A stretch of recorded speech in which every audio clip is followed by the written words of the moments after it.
Assalamualaikum warahmatullahi wabarakatuh. Halo semuanya, saya Putri Hermala dengan NIM 11046230083. Kali ini saya akan membahas tentang desain dan pengorganisasian muatan media pembelajaran. Yang pertama yaitu landasan dan prinsip perancangan media pembelajaran. Landasan dan prinsip perancangan media pembelajaran berfungsi sebagai teori yang menciptakan desain media pembelajaran yang efektif dan relevan.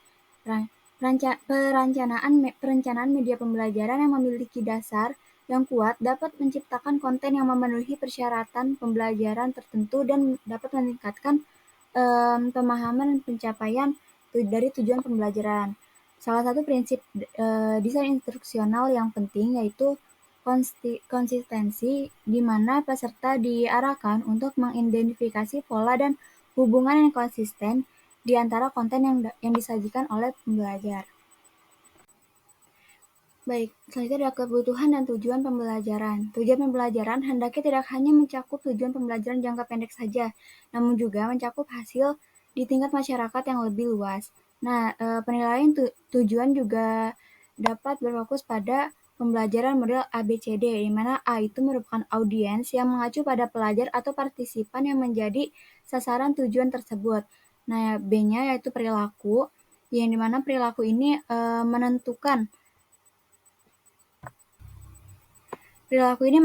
apa yang harus dapat dilakukan pembelajar setelah pengajaran. Yang C itu kondisi, yang dimana perilaku akan dilakukan harus dijelaskan selanjutnya. Dan yang D itu degree, yang mana itu merupakan derajat ataupun tingkatan. Selanjutnya itu strategi pengorganisasian konten pembelajaran.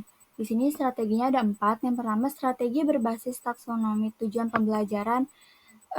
Salah satu strategi utama dalam pengorganisasian konten pembelajaran adalah melalui penggunaan taksonomi tujuan pembelajaran. Taksonomi seperti taksonomi Bloom atau taksonomi Solo, yaitu Structure of Observed Learning Outcome. Nah, ini menyediakan kerangka kerja yang berguna untuk mengelompokkan tujuan pembelajaran ke dalam tingkat kompleksitas yang berbeda. Selanjutnya yang kedua yaitu strategi mengurutkan konten pembelajaran. Di sini itu melibatkan pengaturan materi yang tepat.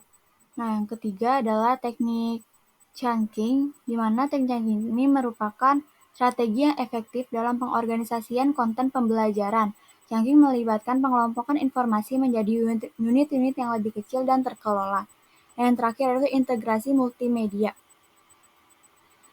Selain pengorganisasian konten pembelajaran juga dapat diperkaya dengan integrasi multimedia. Multimedia seperti teks, gambar, audio, dan video ini dapat digunakan untuk menyajikan informasi dengan cara yang lebih menarik dan memikat, serta dapat membantu memperjelas konsep-konsep yang kompleks.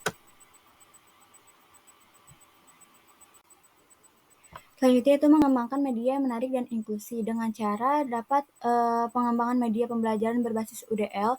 Lalu yang kedua, pengembangan media pembelajaran berbasis pedagogi responsif budaya. Yang ketiga, pengembangan media pembelajaran berbasis pembelajaran interaktif dan gamified. Dan yang terakhir adalah pengembangan media pembelajaran berbasis pembelajaran kolaboratif dan sosial. Selanjutnya yaitu pemanfaatan teknologi dan perangkat dalam produksi media. Saya di sini menggunakan implikasi produksi media dalam pendidikan masyarakat. Ada 4, yaitu pertama pemilihan teknologi dan alat, yang kedua pelatihan dan pengembangan profesional, yang ketiga penggunaan yang etis dan bertanggung jawab, dan yang terakhir evaluasi dan penilaian. Selanjutnya evaluasi dan revisi. Evaluasi dan revisi menjadi peran penting dalam memastikan efektivitas, relevansi, dan dampak bahan ajar. Jadi setelah kita melakukan evaluasi dan revisi, kita dapat mengetahui apa saja kekurangan dan apa saja yang sudah kita lakukan dalam media pembelajaran yang telah kita buat. Yang terakhir yaitu contoh dan manfaat. Contoh yang saya berikan itu ada 4. Yang pertama, media audiovisual, di mana media audiovisual ini menyampaikan informasi secara lisan.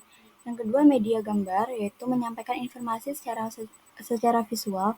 Yang ketiga, media interaktif, ini dapat seperti menggunakan aplikasi edukasi yang ada di media sosial maupun di gadget. Terus yang terakhir itu media online, di mana media online ini mengedepankan aksesibilitas dan fleksibilitas karena dapat diakses di mana saja dan kapan saja.